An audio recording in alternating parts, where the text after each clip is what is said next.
আর পরিচয় না থাকলে, আলোচনা না থাকলে বন্ধু দুশ্মন হয়ে যায়। ইসলামী আন্দোলন বাংলাদেশ কি ও কেন, এরা কি চায়, এদের লক্ষ্য এবং উদ্দেশ্য কি? ইসলামী আন্দোলন বাংলাদেশ রাজনীতি করে না, তারা ইবাদত করে। আল্লাহর জমিনে আল্লাহর হুকুমত কায়েম করার জন্য তারা চেষ্টা করে, সাধনা করে, এবং তারা বিশ্বাস করে ইসলামী হুকুমত কায়েম করা আমাদের দায়িত্ব না, বরং সাধ্য অনুযায়ী চেষ্টা করা আমাদের কর্তব্য এবং দায়িত্ব। আস-সাইয়ু মিন্নি ওয়াল ইতমামু মিনাল্লাহ। আমরা করব চেষ্টা, পূর্ণতা ঘটাবেন আল্লাহ। যেহেতু আমরা ইবাদত মনে করি, কাজী শরিয়াতের বাহিরে কোনো কিছু করার সুযোগ আমাদের নেই। আমরা ইসলাম হুকুমত চাই কেন? প্রয়োজনটা কি, দরকারটা কি? ইসলামী হুকুমত চাই এর জন্য নয় যে আমি ক্ষমতায় যাব, আমি মিনিস্টার হব, আমি প্রাইম মিনিস্টার হব, আমার দল ক্ষমতায় যাবে, না। এটি ইসলামী আন্দোলন বাংলাদেশ চায় না। ইসলামী আন্দোলন বাংলাদেশ নিজেরা ক্ষমতায় যেতে চায় না, ইসলামকে ক্ষমতায় নিতে চায়। অন্যান্য দলের মধ্যে অনেক পার্থক্য আছে, তা আমরা মনে করি আমাদের মৌলিক পার্থক্য হলেই ইসলামী আন্দোলন বাংলাদেশ ইসলামকে ক্ষমতায় নিতে চায়, নিজেরা ক্ষমতায় যেতে চায় না। এর জন্য ইসলামী আন্দোলন বাংলাদেশ বিশ্বাস করে যার মাধ্যমে ইসলাম হুকুমত হোক না কেন আমরা তাদেরই গোলাম, যার মাধ্যমে হোক না কেন। যদি আজকে আওয়ামী লীগ বলে আমি ইসলাম হুকুমত কায়েম করব, তাহলে আওয়ামী লীগের সাথে কোনো বিভেদ নেই। যদি বিএনপি বলে আমরা ইসলামী হুকুমত কায়েম করব, তাদের সাথে আমার কোনো ঝগড়া নেই। যদি অন্য কোনো দল বলে আমরা ইসলামী হুকুমত কায়েম করব এবং তাদের মধ্যে সেই লক্ষণ এবং বাস্তবতা আমরা দেখতে পাই, তাহলে তাদের সাথে আমাদের কোনো ঝগড়া নেই। হ্যাঁ, যদি ইসলামী হুকুমতের বাহিরে আমার বাবা বক্তব্য দেয়, সে আমার দুশ্মন, সে আমার আপন না। ইসলামী হুকুমত কায়েম করতে আমার ভাই না চায়, আমি তার বিরোধী, সে আমার বন্ধু না। ইসলামী হুকুমত কায়েমের বাধা আমার সন্তান আমাকে দেয়, আমি তার শত্রু, আমি তার বন্ধু না। ইসলামী আন্দোলন বাংলাদেশ বিশ্বাস করে ইসলামকে ক্ষমতায় নিতে হবে। কেন ক্ষমতা নিতে হবে? শরিয়াতকে বাস্তবায়ন করার জন্য। শরিয়াতকে বাস্তবায়ন করার জন্য ইসলামী হুকুমতের প্রয়োজন। শরিয়াতকে ধ্বংস করার জন্য ইসলামী হুকুমতের কোনো প্রয়োজন নেই। বুঝাতে পারি না এই কথাটা। ইসলামী হুকুমত কায়েম করবেন কেন? এনফাজে শরিয়া, শরিয়াতকে নাফিজ করার জন্য, শরিয়াতকে প্রতিষ্ঠিত করার জন্য। ইসলামী হুকুমত তোমার মূল লক্ষ্য এবং উদ্দেশ্য না। আমার মূল লক্ষ্য এবং উদ্দেশ্য শরিয়াতকে বাস্তবায়ন করা। আর যেহেতু পরিপূর্ণ শরিয়াত বাস্তবায়ন করতে পারি না ইসলাম হুকুমত ব্যতীত, এর জন্য সেটা আমি চাই। উজুদ আমার মাকসাদ না, মাকসাদ আমার নামাজ। হিজরাত আমার মাকসাদ না, আমার মাকসাদ শরিয়াত পালন করা। ঠিক হুকুমত আমি কেন করতে চাই? আজকে আমি কেন জিহাদ করতে চাই, আন্দোলন সংগ্রাম কেন করতে চাই? আমি সংগ্রাম করি, জিহাদ করি, আন্দোলন করি, বিপ্লব করি, এই কাজ করি কিসের জন্য? আল্লাহর জমিনে আল্লাহর হুকুমতকে কায়েম করার জন্য, নিজে ক্ষমতায় যাওয়ার জন্য নয়। কেন? বুখারীর মধ্যে রওয়ায়াত আছে, কিয়ামতের ময়দানে আল্লাহ পাক রব্বুল আলামিন এক শহীদকে ডাকবেন। আল্লাহ পাক রব্বুল আলামিন তার সমস্ত নিয়ামত রাজি তার কাছে উপস্থাপন করবেন। আমি তোমাকে এই নেয়ামত দান করছি, ওই নেয়ামত দান করছি, তুমি এর মোকাবেলায় কি করছো? শহীদ বলবে, আল্লাহ আমি রাস্তা, তোমার রাস্তায় শাহাদাত বরণ করেছি, আমি শহীদ হয়েছি। আল্লাহ পাক বলবেন, আমি জানি কেন তুই শহীদ হয়েছ। মানুষ তোকে নেতা বলবে, তোকে মানুষ যোদ্ধা বলবে, তোর আলোচনা গোটা এলাকার মধ্যে ছড়িয়ে পড়বে, এর জন্য তুই শহীদ হয়েছ, আমার জন্য না। কাজে যে উদ্দেশ্যে তুই এই কাজ করেছ দুনিয়াতে পেয়ে গেছো। এরপর আল্লাহ পাক রব্বুল আলামিন ফেরেশতাদেরকে হুকুম করবেন, ওকে ধর, রশি লাগা, উব্বুর কর, টানতে টানতে জাহান্নামে নিক্ষেপ কর। দেখেন, ব্যক্তি যুদ্ধের ময়দানে গলা কাটাবার পরেও সে জাহান্নামী হবে, এর কারণটা কি? তার উদ্দেশ্য ঠিক ছিল না, তার উদ্দেশ্য ভিন্ন ছিল। এইভাবে আলেমকে আল্লাহ পাক ডাকবেন, সকিকে আল্লাহ পাক ডাকবেন, কেন ইলমে দ্বীন অর্জন করছিলি, কেন দান করছিলি? তারা বলবে আল্লাহ এর জন্য। আল্লাহ বলবেন না, তুই দুনিয়ার জন্য এই কাজ করছো, কাজে দুনিয়াতে পেয়ে গেছো, আমার কাছে কিছু না। এরপর আল্লাহ পাক হুকুম করবেন, রশি লাগাবে, টানতে টানতে জাহান্নামে নিক্ষেপ করবে। ইন্না সালাতি ওয়া নুসুকি ওয়া মাহইয়ায়া ওয়া মামাতি লিল্লাহি রাব্বিল আলামিন। আমার প্রত্যেকটা কাজ একমাত্র আল্লাহর জন্য হওয়া চাই, অন্য কোনো উদ্দেশ্য না। যদি আল্লাহ না করুক, আমার মনের মধ্যে আসে আমি মন্ত্রী হব, আমি এমপি হব, আমি ক্ষমতায় যাব, এর জন্য আমি কাজ করতেছি, তাহলে এই কাজের বিনিময়ে আল্লাহর কাছে কিছু পাওয়া যাবে না, আমার সমস্ত কাজ ভেস্তে যাবে। ইসলামী আন্দোলন বাংলাদেশ তারা মনে করে ইসলামী হুকুমত কায়েম করার জন্য চেষ্টা করব, আর ইসলামী হুকুমত কায়েম করার জন্য আমার যে সাথী হবে সেই আমার বন্ধু। হুব্বু ফিল্লাহ বুগযু ফিল্লাহ, আমার স্থায়ী কোনো শত্রু নাই, স্থায়ী কোনো বন্ধু নেই। যে ইসলামের পক্ষে আছে সে আমার বন্ধু, যে ইসলামের বিপক্ষে সে আমার দুশমন। আমাদের স্থায়ী কোনো শত্রু নেই। আজকে যারা আমাদের শত্রু, কালকে আমার সে বন্ধু। আজকে আমার যে বন্ধু, কালকে আমার সে শত্রু। ইসলামী আন্দোলন বাংলাদেশের স্থায়ী কোনো বন্ধু নাই, স্থায়ী কোনো শত্রু নাই। ইসলামী আন্দোলন বিশ্বাস করে আল্লাহর জমিনে আল্লাহর হুকুমতকে কায়েম করার জন্য যেই চেষ্টা করবে সে আমার বন্ধু। আল মুমিনু কাররাজুলিন ওয়াহিদ, ইন ইশতাকা আইনুহু ইশতাকা কুল্লু ওয়া ইন ইশতাকা রাসু ইশতাকা কুল্লু। কাজী গোটা আলমের মধ্যে যেখানে ইসলামকে নিয়ে, সহি ইসলামকে নিয়ে যে চেষ্টা করবে সে আমার বন্ধু। এই ইসলামী আন্দোলন বাংলাদেশ শরিয়াতের বাহিরে গিয়ে কোনো কিছু করতে পারে না। ইসলামী আন্দোলন বাংলাদেশ বিশ্বাস করে পর্দা ফরজ। ইসলামী হুকুমাত কায়েম করলে আমরা পর্দা নিষিদ্ধ হব, পর্দা করব, কিন্তু পর্দাকে বাদ দিয়ে ইসলাম হুকুমাত কায়েম করা এটা ঠিক না, হবে না, হতে পারে না। ইসলামী আন্দোলন বাংলাদেশ বিশ্বাস করে শরিয়াত যেটাকে ফরজ বলছে সেটাকে ফরজ হিসাবেই দেখতে হবে, শরিয়াত যেটাকে হারাম বলছে সেটাকে হারাম হিসাবেই দেখতে হবে। এর বাহিরে কোনো পথ মত মুসলমানদের, ইসলামী আন্দোলনের কর্মী এবং সমর্থকদের থাকতে পারে না। ইসলামী আন্দোলন বাংলাদেশ কি চায়? আল্লাহর জমিনে আল্লাহর হুকুমতকে কায়েম করতে চায়। আর ইসলামী হুকুমত কায়েম করার জন্য দরকার এক জামাতের।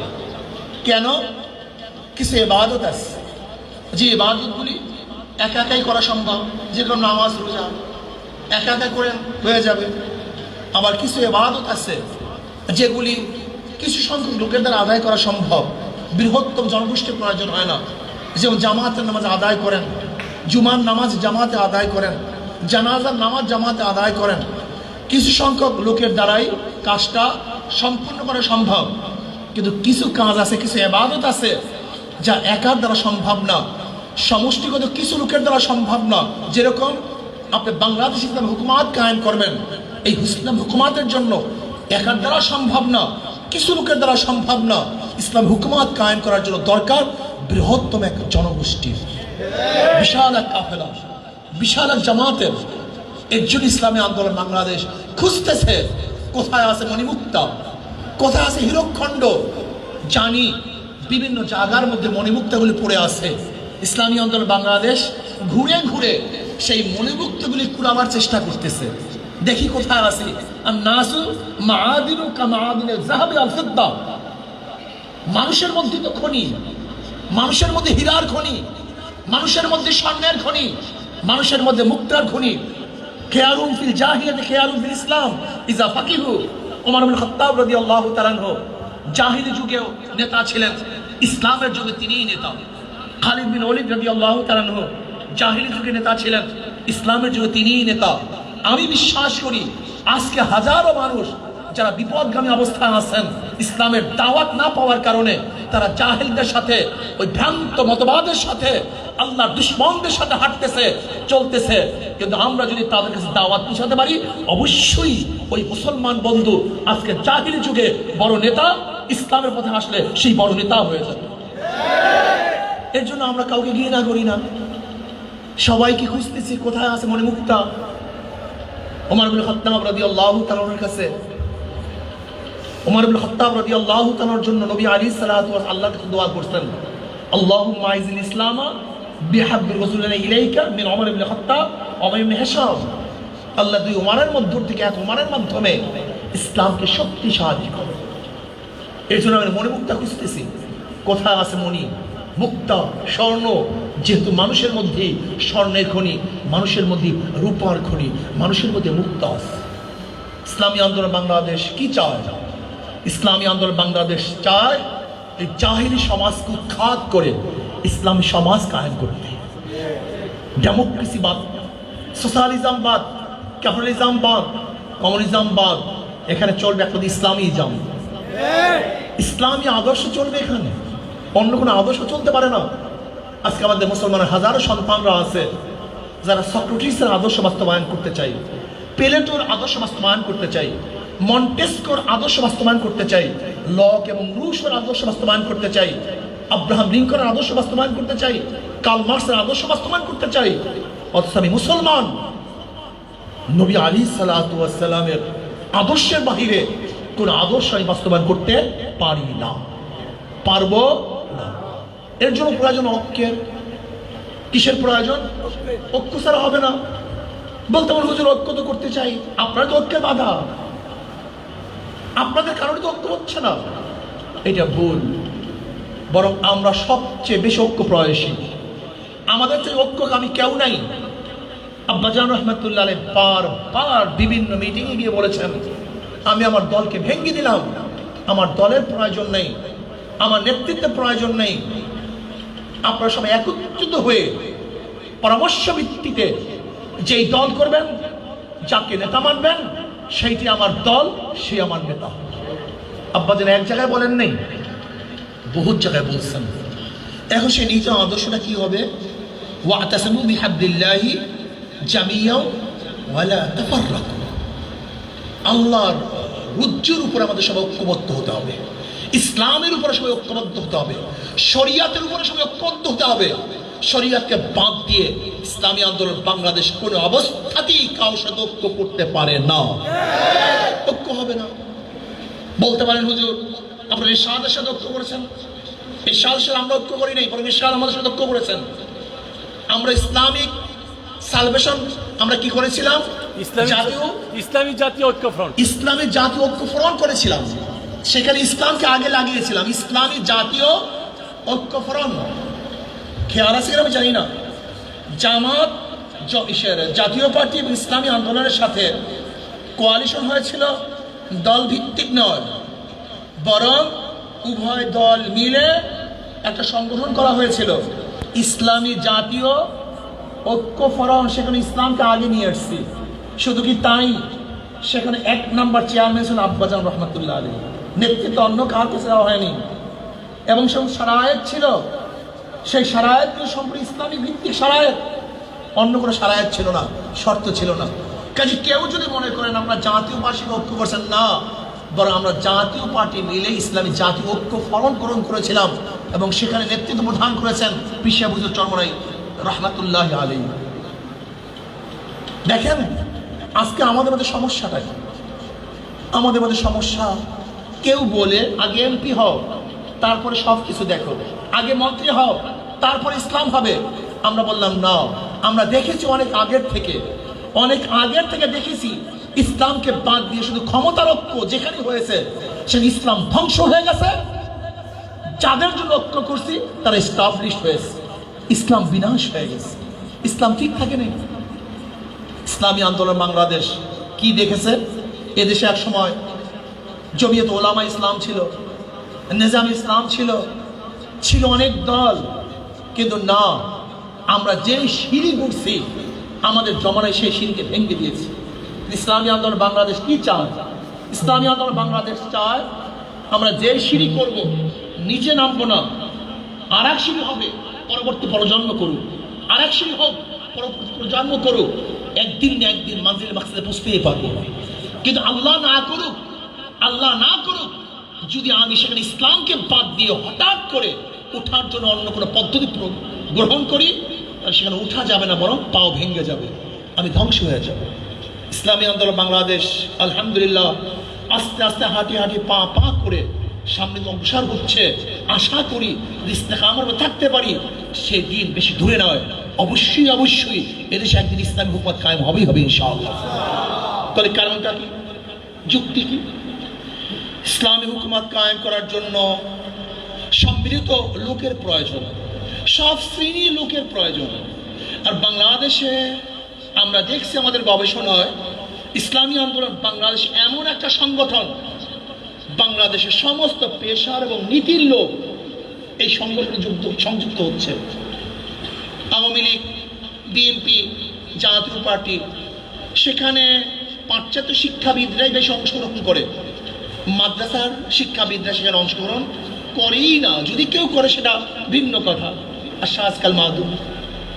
আবার দেখা যায় আমাদের কিছু সংগঠন আছে, যেমন আমাদের কিছু সংগঠন আছে কওমি ভিত্তিক, সে স্কুল, কলেজ এবং কওমি মাদ্রাসা, আলিয়া মাদ্রাসার ছেলেরা সেখানে অংশগ্রহণ করে না। আবার আমাদের কিছু সংগঠন আছে যেখানে কলেজ, আলিয়া মাদ্রাসার ছেলেরা তো বেশি অংশগ্রহণ করে, কওমি মাদ্রাসার ছেলেরা বেশি অংশগ্রহণ করে না। আবার কিছু সংগঠন আছে যেখানে শিক্ষিতরা অংশগ্রহণ করে, সাধারণ মানুষ বেশি অংশগ্রহণ করে না। ইসলামী আন্দোলন বাংলাদেশ এমন এক সংগঠন, এমন এক সংগঠন যেখানে সব শ্রেণীর লোক ঐক্যবদ্ধ। এখানে পাবেন কওমির ওলামায়ে কেরামদেরকে, এখানে পাবেন আলিয়ার ওলামায়ে কেরামদেরকে, এখানে পাবেন ইউনিভার্সিটির উস্তাদদেরকে, এখানে পাবেন কলেজের ছাত্রদেরকে, এখানে পাবেন ইউনিভার্সিটির ছাত্রদেরকে, এখানে পাবেন ঋষি, কামার, মজদুর, তাঁতি, জেলে, কুমার, গরিব, ধনী, সব শ্রেণীর লোক ইসলামী আন্দোলন বাংলাদেশের মধ্যে আছে এবং সমান্তরালে আছে। যদিও আজকে প্রোডাক্ট ভালো, কিন্তু প্রচারের কারণে সব জায়গায় পৌঁছে নাই। যদি প্রোডাক্ট ভালো প্রচার করেন, একদিন না একদিন সবাই গ্রহণ করবেই করবে ইনশাআল্লাহ। যদি ইসলামী আন্দোলন বাংলাদেশের মধ্যে সব শ্রেণীর লোক আসতেছে এবং কোনো রোকআউট নেই, বাধা নেই। অনেক সংগঠন আছে যাদের মধ্যে বিশাল বিশাল বাধা আছে, বাধার প্রাচীর আছে, বাধার পাহাড় আছে। কার মধ্যে তো এই সমস্যা, কার মধ্যে এই সমস্যা, কার মধ্যে ওই সমস্যা, কার মধ্যে ওই সমস্যা। ইসলামী আন্দোলন বাংলাদেশ এমন এক সংগঠন, বাধার কোনো প্রাচীর সেখানে নেই, সেখানে আকীদার কোনো প্রাচীর নেই, সেখানে রাজনৈতিক একত্রের কোনো প্রেশার নেই, সেখানে নাই কোনো বড় আলোচনা, সেখানে আকীদার, মাসআলার, আহনাফের বা অমুক তমুক এরকম কোনো মাসআলার প্রতিবন্ধকতা তাদের মধ্যে নেই। আশা করি যেহেতু ইসলামী আন্দোলন বাংলাদেশের রুট উন্মুক্ত, রাস্তা ক্লিয়ার, যদি আমরা ইনশাআল্লাহ হিম্মত করে নামতে পারি, কাজ করতে পারি, আজকে হোক কালকে হোক, ইনশাআল্লাহ এই সংগঠন, এই দল একদিন না একদিন বিজয় হবেই হবে ইনশাআল্লাহ। তবে হ্যাঁ, যদি আমরা চাই যে আমাদের আকীদাগতভাবে এবং রাজনৈতিক প্রশ্নের বাহিরে আমরা যাকেই পাবো আমরা তাদের সাথে ঐক্য করব, যে হোক না কেন তাদের সাথে আমরা ঐক্য করব। আমাদের নেতৃত্বের প্রয়োজন নাই, আমাদের কিচ্ছুর প্রয়োজন নাই। যদি মনে করি এদের দ্বারা ইসলামী হুকুমত কায়েম হবে, আমরা তাদেরই সাথে, আমরা চাই এদের ইসলামী হুকুমত কায়েম হোক। শ্রদ্ধাভাজন ওলামায়ে কেরাম, আমার কথা হলে এই দায়িত্ব নিতে হবে আলেমদেরকে, এই কাজের দায়িত্ব নিতে হবে কাদেরকে ভাই? আলেমদেরকে। আলেমরা নবীর ওয়ারিস। দেখেন পাশের বাড়ি তাগরা অনেক সুন্দর, অনেক শিক্ষিত এক ব্যক্তি হলেও সে কিন্তু বাপের ওয়ারিস হবে না। বাপের ওয়ারিস হবে কে? যে ন্যাংরা লুলা, সে ন্যাংরা হোক না কেন, লুলা হোক না কেন, সেই কিন্তু বাপের ওয়ারিস হবে। আল্লাহ পাকের নবী ওলামায়ে কেরামকে ওয়ারিস বলছেন, চাই আলেম ন্যাংরা হোক, লুলা হোক, দুর্বল হোক, সেই কিন্তু নবীর ওয়ারিস, অন্য কিন্তু নবীর ওয়ারিস হতে পারবে না। কাজে আমি ওলামায়ে কেরামকে বলবো, আপনারা যারা নবীর ওয়ারিস, আসুন এই কাজের আঞ্জাম আপনারা দেন। যদি আপনি মাঠে না যান, মাঠ খালি থাকবে না, সেখানে জঙ্গল হবে। আপনি বাড়ি ছাড়বেন, বাড়ি কিন্তু খালি থাকবে না, সেখানে বিষাক্ত সাপ বাসা বাঁধবে, সেখানে মাকড়সা জাল বাঁধবে, সেখানে ইঁদুর থাকবে, সেখানে থাকবে বিচ্ছু থাকবে। আপনি ঘর ছাড়লে কিন্তু ঘর কিন্তু কেউ ছাড়বে না, সেখানে পোকামাকড় জন্ম হবে। আপনি আজকে ময়দান ছেড়ে দিবেন, ময়দানটা খালি থাকবে না, সেখানে কমিউনিস্ট সেখানে বাসা বাঁধবে, সেখানে সোশ্যালিজম বাসা বাঁধবে, সেখানে খোদাবজুহিরা বাসা বাঁধবে, সেখানে ইসলামের দুশ্মনরা বাসা বাঁধবে, কিন্তু মাঠ কিন্তু খালি থাকবে না। এর জন্য আমি ওলামায়ে কেরামকে বলবো, আসুন আমরা মাঠকে খালি না রাখি, এই মাঠকে চষে বেড়াই। এখন পর্যন্ত হক্কানি ওলামায়ে কেরামের সংখ্যা সবচেয়ে বেশি, তাদের কথার তাসির বেশি, তাদের কাজ করতে সবচেয়ে সুবিধা, আল্লাহ আল্লাহ রসুলের কাজ তারা করে। যদি হক্কানি ওলামায়ে কেরাম আপনারা ইনশাআল্লাহ মাঠে ময়দানে ঝাঁপিয়ে পড়েন, তাহলে বাঁতের শক্তি যে আজকে আমাদের মাঠ দখল করছে, সেই বাঁতের শক্তি মাঠে থাকতে পারবে না ইনশাআল্লাহ। এই জন্য আমি শ্রদ্ধাভাজন ওলামায়ে কেরামকে বলবো, আসুন ইসলামী আন্দোলন সম্পর্কে জানুন, কোনো প্রশ্ন থাকলে আমাদের কাছে প্লেস করুন, যদি আপুসের মধ্যে কোনো কথা থাকে আমরা বসে ইনশাআল্লাহ আপুসের মধ্যে সুদ দিয়ে নেব। আল্লাহ পাক আমাকে এবং আমাদের সবাইকে ইসলামী আন্দোলনের এই ছায়াতুল ঐক্যবদ্ধ তৌফিক দান করেন। আর জাতীয় ওলামা মাশায়েখ আইম্মা পরিষদ, আমি বিশ্বাস করি অচিরেই বাংলাদেশের মধ্যে সর্ববৃহত্তম এক ওলামাদের সংগঠন হবে, এই বিশ্বাস আমি করি। কাজে আসুন ওলামায়ে কেরাম, ওলামা মাশায়েখ আইম্মা পরিষদের এই ছায়াতুল আমরা সব ঐক্যবদ্ধ হয়ে ইসলাম হুকুমত কায়েম করার চেষ্টা করি। আল্লাহ পাক আমাকে